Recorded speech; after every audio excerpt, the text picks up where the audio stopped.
Sir అదే ఇప్పుడు ఈ డిఎస్సి 2025లో జరిగిన అవకతవకల మీద అభ్యర్థులు వచ్చి జగన్మోహన్ రెడ్డి గారిని కలవటం, వాళ్ళ బాధ చెప్పుకున్నటువంటివి అవి ఇప్పుడే బయట్స్ కూడా చూశారు సార్. అయితే ఇప్పుడు తాజాగా చంద్రబాబు నాయుడు గారు ప్రెస్ మీట్ లో చెప్తున్నారండి, తాజాగా పదే పదే అబద్ధం చెప్పి మీరు నిజం చేయాలనుకుంటున్నారని వైసీపీని అంటున్నారు. అసలు ఈ పరిణామాలన్నీ ఎలా చూడాలి? సార్ నమస్కారం అండి, మీకు అదే విధంగా 99 ప్రేక్షకులకి. ఈరోజు జరిగినటువంటి డిఎస్సి బాధితులు ఎవరైతే ఉన్నారో వీళ్ళందరూ కూడా జగన్మోహన్ రెడ్డి గారితో సమావేశం అవడం జరిగింది. లక్కీగా సమావేశంలో నేను కూడా ఉన్నాను సార్. మీకు కాస్త లైవ్ అక్కడ ఏం జరిగిందో మీరు ఇంత కొంతమంది చూపించారు.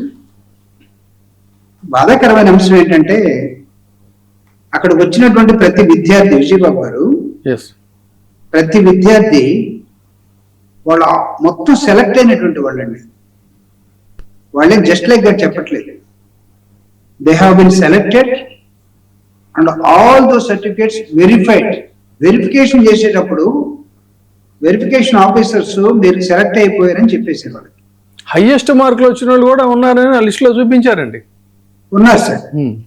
మీరు ఒక విధంగా చూస్తే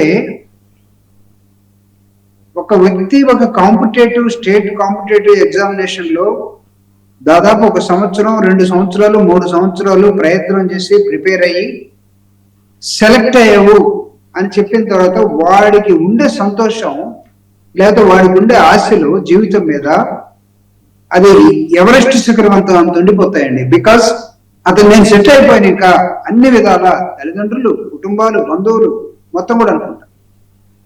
కానీ ఎట్ ద టైమ్ ఆఫ్ నీకు వాళ్ళకి అపాయింట్మెంట్ ఇచ్చేసరికి వీళ్ళ పేర్లు లేవు. అక్కడ వాళ్ళు ఎంక్వైరీ చేసుకున్నారు. ఎంక్వైరీ చేసుకుంటే వచ్చిన ఆన్సర్ ఏంటంటే వీళ్ళ పేర్లు పక్కలో వేరే వీళ్ళు కొత్త కొత్త పేర్లు వచ్చేసి. ఇందాక చాలా మంది వాళ్ళ కథలు చెప్పారు.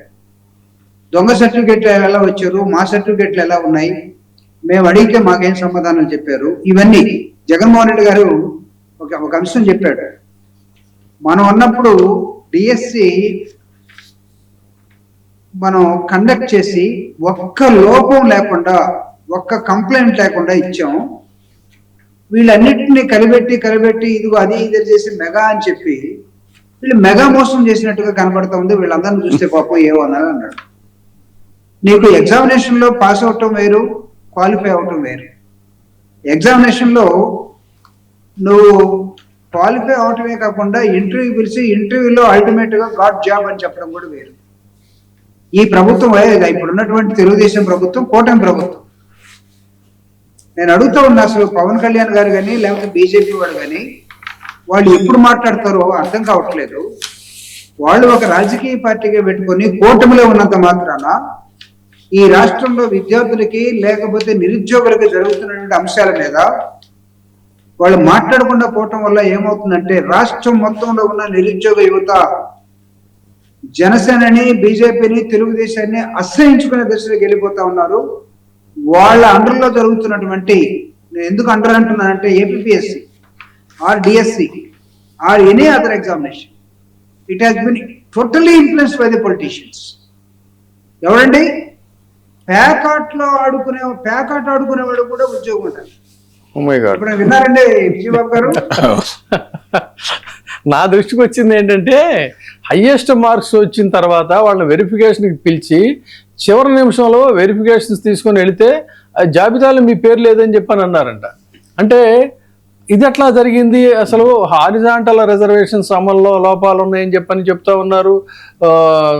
ఈ తెర వెనక ఈ డార్క్ ఆపరేషన్ జరిగింది అనడానికి మా దగ్గర చాలా ఆధారాలు ఉన్నాయని చెప్తున్నారు. పెద్ద ఎత్తున డబ్బు చేతులు మారాయి అనేది కూడా వాళ్ళు చెప్తున్నారండి. మరి ఇన్ని రకాలుగా వాళ్ళు ఆరోపిస్తున్నప్పుడు ఆ ఆరోపణలని వైసీపీ మీదకి నెట్టే కంటే కూడా ఒక స్వతంత్ర దర్యాప్తు సంస్థని పెట్టినట్టయితే వాళ్ళకి వైసీపీకి ఏం సంబంధం లేదు. ఈ రోజున వాళ్ళు వెళ్ళారు అక్కడికి.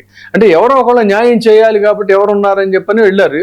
ఇప్పటిదాకా వాళ్లే కదా గొడవ చేస్తూ వచ్చింది. సో మరి ఎవరు మిమ్మల్ని ప్రశ్నించిన వాళ్ళని తీసుకెళ్ళి వైసీపీకి ముద్ర కొట్టేయటం, వాళ్ళని వాళ్ళ మీద చేయటం అంటే ఇప్పుడు వాళ్ళు కూడా గొడ్డల పార్టీకి సంబంధించి అంటారండి. కాబట్టి ఇది చాలా దారుణం అండి. అందుకని అయితే ఒకటి ఇక్కడ ఆయన లీగల్ అసిస్టెన్స్ ఇస్తానని చెప్పడం మాత్రం చాలా ఒక ప్రత్యేక, ఎందుకంటే ఇప్పుడు వాళ్ళు నిస్సహాయులు. ఇందాక మనకి జూపుడి గారు చెప్పినట్టు ఒక కళల ప్రపంచంలో వాళ్ళకి ఉద్యోగం వచ్చింది, భవిష్యత్తు బంగారంగా ఉంటుందని ఎక్కడికో స్వర్గానికి పైకి తీసుకెళ్ళి ఆ ఊహల ప్రపంచంలో అక్కడి నుంచి అధపాతాళానికి విసిరేస్తే ఎలా ఉంటుందో వాళ్ళ మానసిక స్థితి కూడా ఈ రోజున అలాంటి పరిస్థితి ఉంది. ఆ దీంట్లో ఆయన నేనున్నాను అని చెప్పని ఒక భరోసా ఇచ్చి, సరే ఇప్పటికిప్పుడు న్యాయం జరగకపోయినా ఖచ్చితంగా ఇవన్నీ ఆధారాలు ఉన్నాయి కాబట్టి మనం న్యాయస్థానానికి నేను మొత్తం లీగల్ ఎయిడ్ అంతా నేను ఇస్తాను ఫ్రీగా, నేను చేస్తానని చెప్పడం అయితే ఓ రకంగా మెచ్చుకోదగిన ఇదేనండి.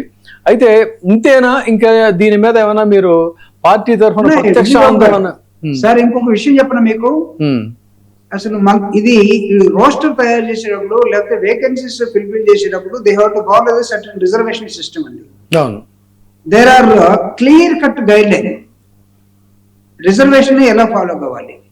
సో దీనిలో రిజర్వ్డ్ క్యాండిడేట్ లో ఒక ఎస్సీలో, ఎస్టీలో, బీసీలో, మైనారిటీలో ఎవరు నుండి వాళ్ళు మెరిట్ లో వచ్చారు అనుకోండి, ఈవెన్ యూపీఎస్సీ నామ్స్ అండి ఇది, or APSC norms, or take any state government public service commission, ఒక రిజర్వ్డ్ స్థానంలో ఒక రిజర్వేషన్ వ్యక్తి ఓపెన్ లో వస్తే ఓపెన్ లోనే సీట్ ఇవ్వాలి, నాట్ ఇన్ ద రిజర్వేషన్.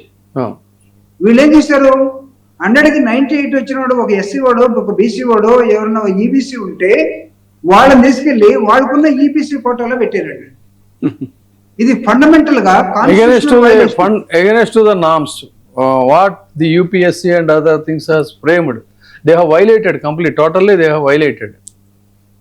రెండవది ఇక్కడ ఈ వర్టికల్లో హారిజాంటల్ ఈ రిజర్వేషన్స్, వీళ్ళు ఒక హారిజాంటల్ రిజర్వేషన్ అని చెప్తున్నారు కానీ ఒక ఎగ్జాంపుల్ ఒకళ్ళు చెప్పారు, అక్కడ ముగ్గురే ఉన్నారట కానీ ఎలిజిబిలిటీ కాలేదట.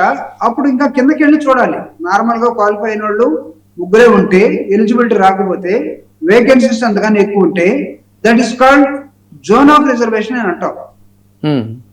జోన్ ఆఫ్ కాన్ఫిడెన్స్ అనో జోన్ ఆఫ్ రిజర్వేషన్ అని అంటాం. ఎందుకు, ఇంకా మీరు కిందకి వెళ్ళి అక్కడ ఏమన్నా ఒక వ్యక్తి దొరుకుతాడేమో రిజర్వేషన్ ఫిల్అప్ చేయడం కోసం, లేదు అది చేయకుండా దొంగ సర్టిఫికెట్లు ఉన్నవాడిని ఎవరన్నా తీసుకొచ్చేసి అక్కడ పెట్టేసి మీరు ముగ్గురికి లేకపోమన్నారు.